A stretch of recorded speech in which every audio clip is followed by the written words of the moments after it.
un mois de carême, souhaiter un bon mois de carême à tous et que Dieu exauce les prières des uns et des autres.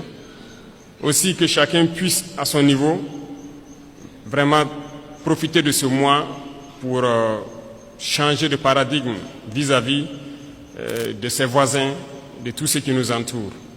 Et je souhaite que les leaders religieux ici au Burkina Faso profitent de ce mois aussi pour prêcher, voilà, je dirais la bonne parole, pour prêcher vis-à-vis de ceux-là, ces égarés qui tiennent les armes dans la brousse et qui tuent, parce que certains tuent et ils pensent qu'ils tuent au nom de la religion.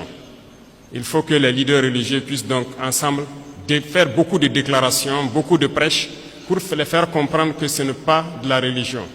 Pourquoi je le dis? Parce que je pense que beaucoup d'entre vous ont des frères ou des sœurs qui sont FDS, qui sont dans la brousse. Il est quasiment impossible aujourd'hui de prendre une base terroriste et ne pas trouver des livres coraniques ou autre chose. Ça veut dire que, donc je pense que par la parole, vous pouvez les atteindre. Il faut faire beaucoup de déclarations, beaucoup de prêches pour les faire comprendre que ça, ce n'est pas de l'islam. C'est tout sauf de l'islam. On n'a jamais dit de tuer.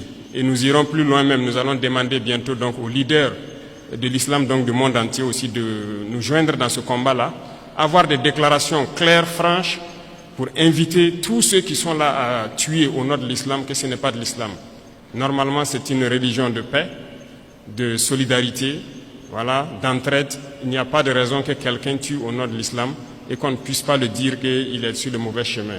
Plusieurs opérations sont en cours. Nous sommes en phase de consolidation et nous poursuivons nos manœuvres jusqu'à nos frontières. Dans quelques jours, vous serez bien sûr au courant de tout ce qui a pu être récupéré et nous allons nous implanter dans ces zones pour toujours. Nous n'allons pas reculer, nous allons récupérer la totalité de notre territoire. Et